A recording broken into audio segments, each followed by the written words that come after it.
अन्य प्राणी हैं वर्तमान के अंदर हैं, वो जो ऐसे हैं जो पूर्व जन्म के मनुष्य थे वो शीघ्र आ जाएंगे, और जो कागभूषण जैसे होंगे उनका भी तरीका अपनाया परमात्मा ने। क्या होगा, एक घर में तीनों ने दीक्षा ले ली, एक नहीं लेता, ठीक है, तो वो कागभूषण की श्रेणी का है।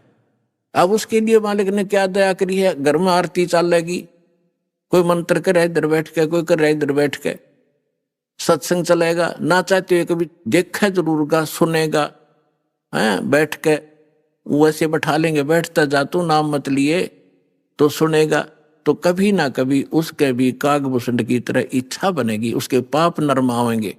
क्योंकि भगवान की कुछ ऐसे संस्कार होते हैं, ऐसे पाप होते हैं जो ज्ञान यज्ञ से ही समाप्त होते। अब कुछ ऐसे पाप होते हैं जो प्रणाम यज्ञ से समाप्त होते हैं। जैसे कपड़ा मैला हो गया, सिंपली कोई धूल मिट्टी लगी है झड़का दिया, निर्मल हुआ।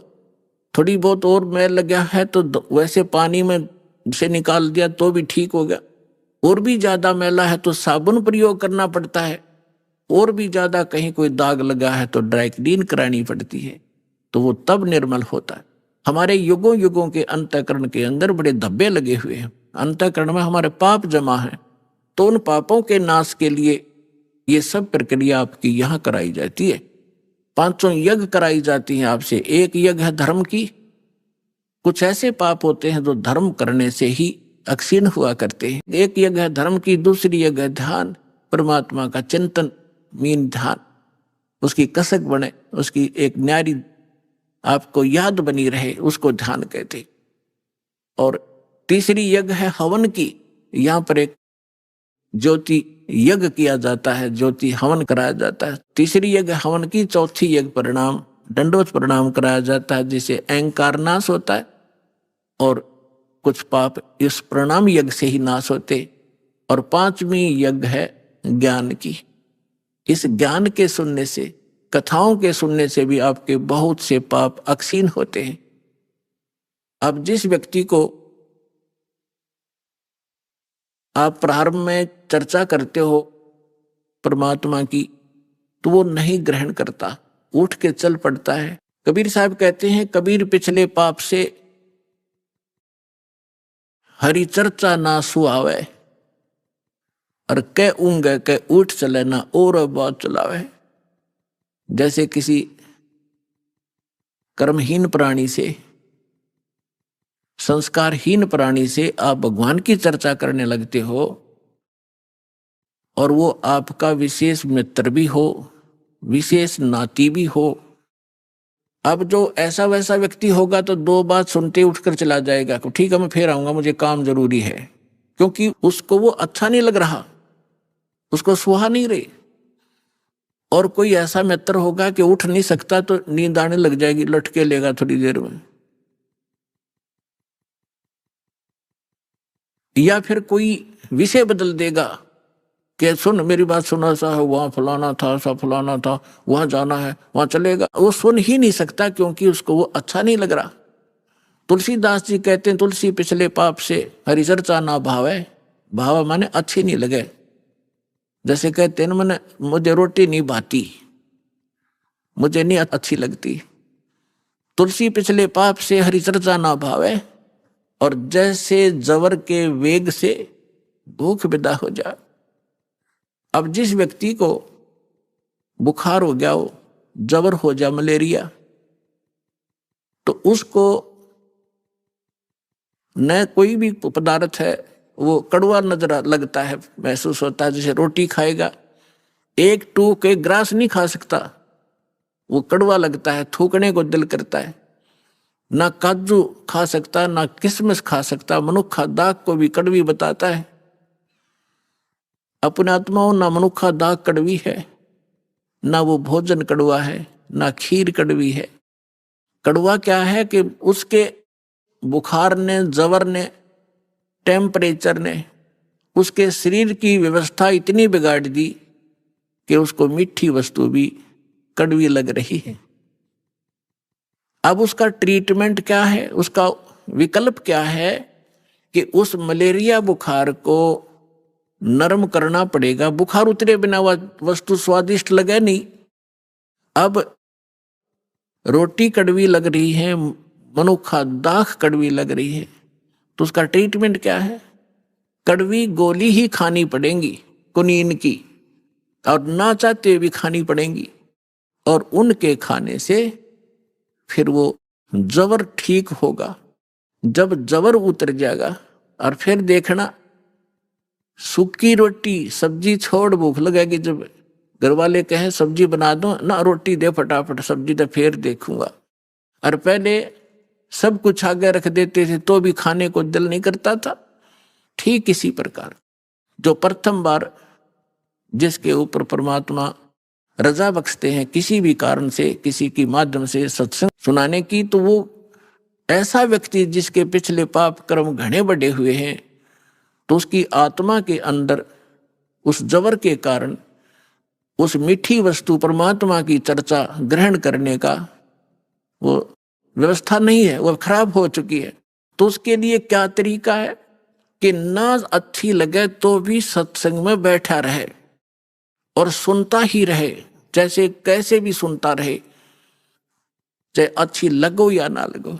तो उस परमात्मा के वचन में, परमात्मा की वाणी में इतनी शक्ति है कि वो ना सुने, चाहे वहां वैसे बैठा रहे, और चाहे वो सो भी जा, जहां आरती चल रही हो, बाल जैसे कोई लेट गया, नींद आ गई, चलो लेट जा, सत्संग चल रहा है तो बैठ गया, बैठा रहे, चाहे कुछ भी सोचता रहे, ना सुने, चाहे दूसरे कमरे में बैठ जाए लेकिन कानों में ये सुनती हो, तो वहां भी असर करेगी ये वाणी। उसके शरीर के पाप को, अंतःकरण के वो पाप कट जाएंगे जो ज्ञान यज्ञ से कटने होते हैं। अब जैसे एक पहले क्या होता था, सभी उपचार आध्यात्मिक तरीके से होते थे। वो भक्ति तो उनके पास थी नहीं, साधु संतों के पास। जनता में खाना रोटी प्राप्त करने के लिए वो क्या करते थे, कोई जंतर मंत्र सिद्ध कर लेते थे। कोई तो सांप का, सर्प का जहर उतारने का मंत्र सिद्ध कर लिया, किसी ने बिच्छू आदि का जो जहर विष उतारने का मंत्र सिद्ध कर लिया, किसी ने कोई जाड़ जोड़ झाड़न का मंत्र सिद्ध कर लिया। ये कोई मोक्ष मार्ग तो नहीं था उनके पास, पर ऐसे सिद्धि कर लेते थे। तो जैसे एक सर्प का विष उतारने वाला व्यक्ति एक मंत्र सिद्ध कर लेता है, और जिसको सर्प ने डस रखा है वो अचेत पड़ा है, बेहोश पड़ा है, और वो जो सर्प का विष उतारने वाला व्यक्ति एक मंत्र बुदबुदाता है, बोलता है, वो अचेत व्यक्ति ना उसको सुन पा रहा है ना समझ पा रहा है, और तो भी वो अपना काम कर रहा है, उसके विष को उतार देता है।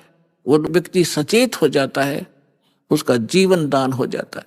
ठीक इसी प्रकार परमेश्वर की जो अमर वाणी है कबीर साहब और गरीबदास जी की, और उन महापुरुषों की जिनको भगवान मिले हैं, उनकी वाणी स्वसिद्ध होती है, उसको सिद्धि करने की आवश्यकता नहीं होती।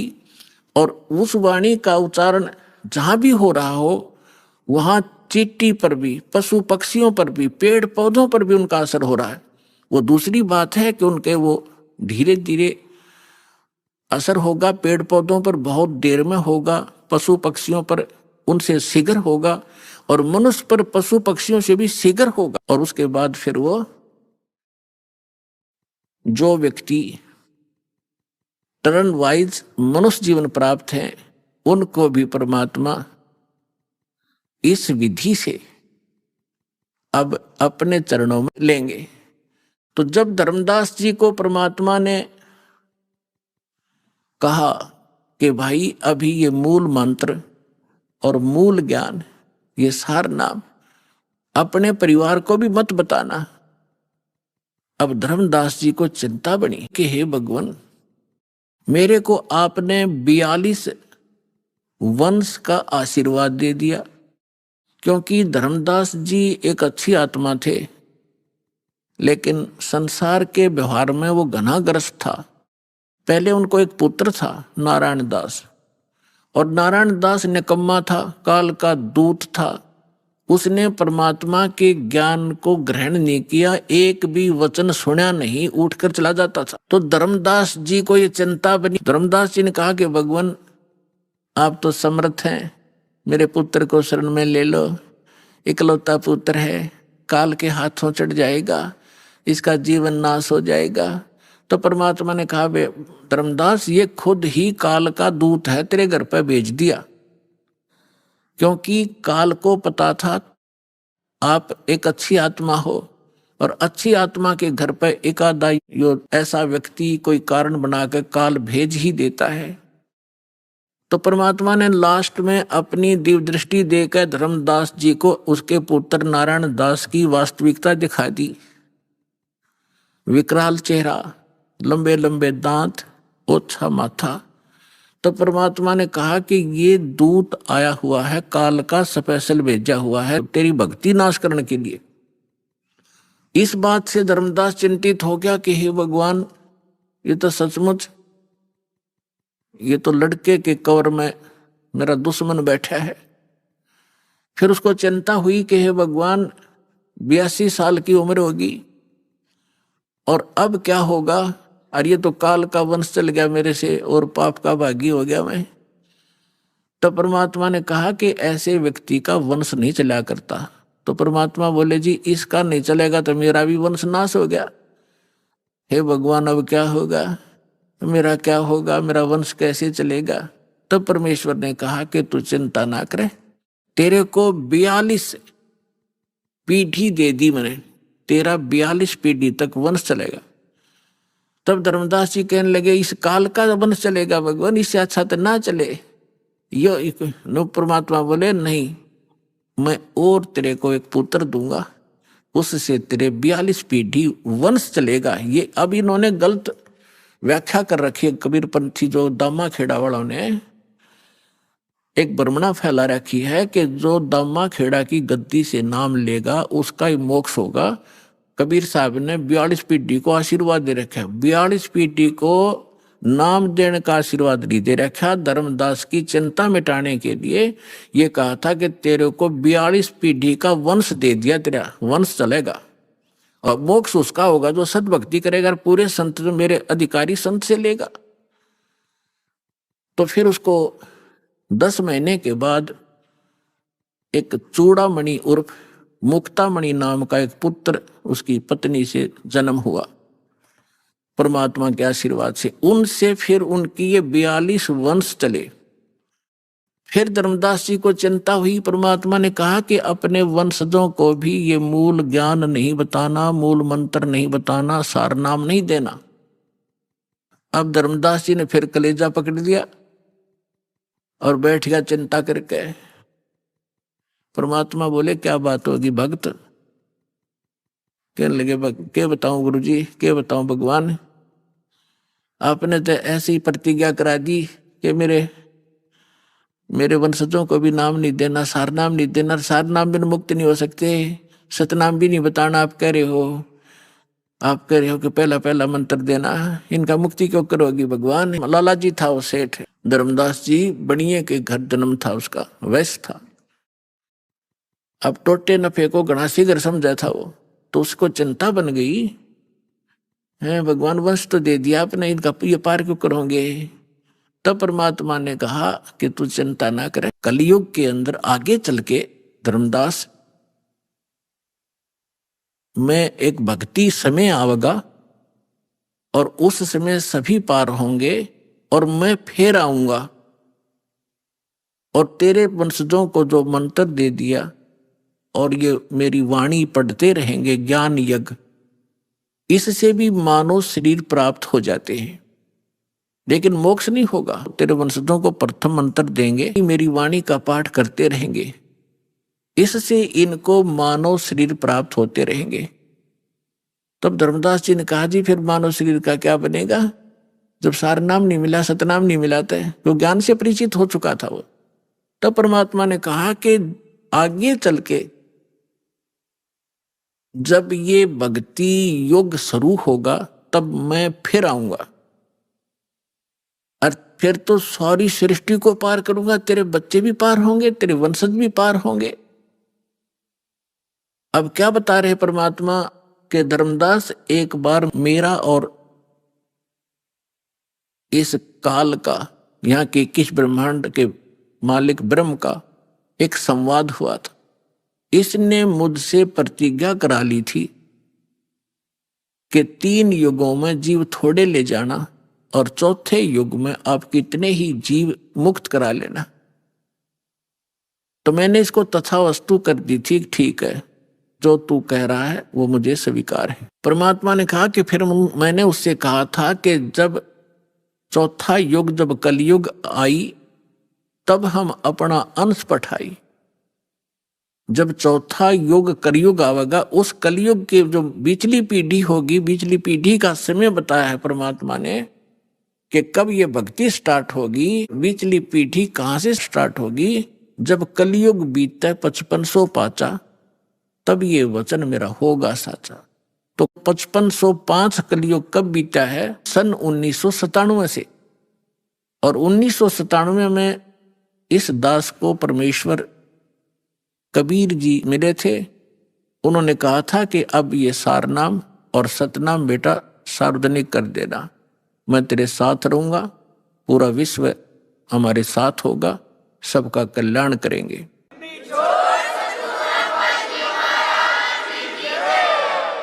तो परमात्मा ने धर्मदास जी से कहा था कि काल से मेरी वार्ता हुई थी, तब मैंने काल से कहा था कि विनती तोर मान में लीनी, कि जो तूने विनती की है काल के 3 युगों में थोड़े जीव ले जाना, चौथा युग जब कलयुग आवे तब तब शरण जीव बहु जावे, ऐसा वचन हर मोय दीजे, तब गमन संसार ही की जाए। तब परमात्मा ने कहा था विनती तोर लीन में मानी, और मोह को ठगे काल अभिमानी। फिर परमात्मा ने कहा कि चौथा युग जब कलयुग आई, तब हम अपना अंश पठाई। जब चौथा युग कलयुग आवेगा, तब हम अपना अंश अपनी प्यारी आत्मा को भेजूंगा। अब उसको ये कहे कि मैं आऊंगा या ऐसे आऊंगा, तो वो काल नहीं समझ पावा था। इसलिए परमात्मा कहते हैं सो छल छिद्र मैं करूं अपने जन के काज। तो क्या बताया था कि चौथा युग जब कलयुग आई, तब हम अपना अंश पठाई। काल फंद छूटे नरलोई, काल का फंद, काल का बंधन छूटे नरलोई, सब नर नारियों का ये बंधन छूटेगा और सकल सृष्टि परवानिक होई। पूरा विश्व मंत्र लेगा, परवानिक माने दीक्षित होगा।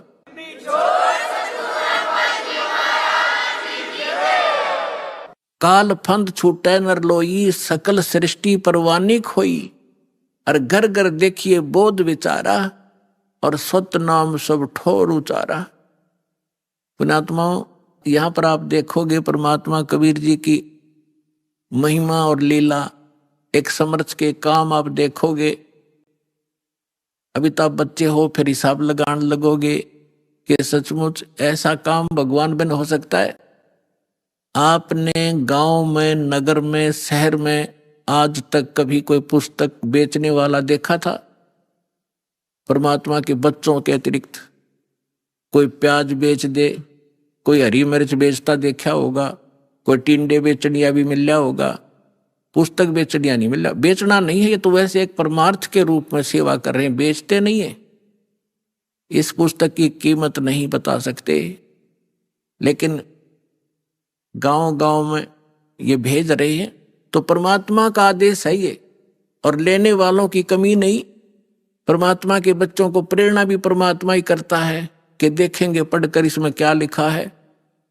एक बार पढ़ ली तो फिर उसमें तो सब कुछ लिखा है, फिर तो सतलोक आश्रम राकर रुकेगी वो आत्मा, जो पुस्तक न पढ़ लेगी तो ज्ञान गंगा ने।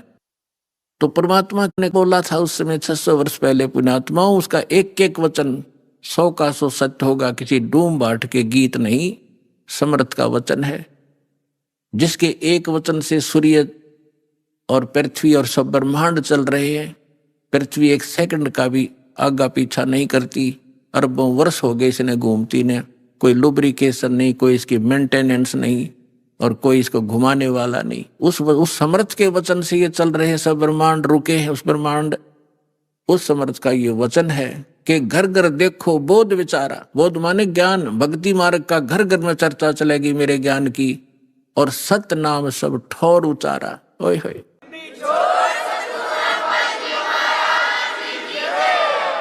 घर घर देखो बोध विचारा, घर घर में परमात्मा की चर्चा चलेगी, बच्चा बच्चा उसके गुणगान करेगा, और सब जगह परमात्मा के सतनाम का, 2 अक्षर के नाम का जाप हुआ करेगा। अब देखो पुण्यात्मा, हलवा बनावे हम और महक जाओ पड़ोसियां का भी, यानी उनको कितना अच्छा लगता है, उनको भी आनंद आता है उस हलवे की महक से, सुगंध से, जो गंध जाती है सुगंध। तो इसी प्रकार मंत्र करोगे जाप आप, और आनंद आओगा दूसरे साथ बैठे ने भी। अब वो लाभ तो नहीं ले सकता जो हलवा बनाने वाला, जो घर में हलवा बना रहा है, वो हलवा खाकर आनंद ले रहा है, और पड़ोसी ने केवल महक महक प्राप्त होगी, और वो भी अच्छी है। एक तो घर में दारू काट है, शराब बनाओ तो पड़ोसी का भी नशा हो, भूंडा लग गया, उसने छींक आवे। अरे घर में हलवा बने तो पड़ोसी तो अच्छी ही वो जाती है उसकी संदेश। तो इसी प्रकार जो सुमन करोगे, वो तो हलवा तो आप खाओगे, लेकिन उसकी महक पड़ोसी को भी आभास होगा उसको। तो इस प्रकार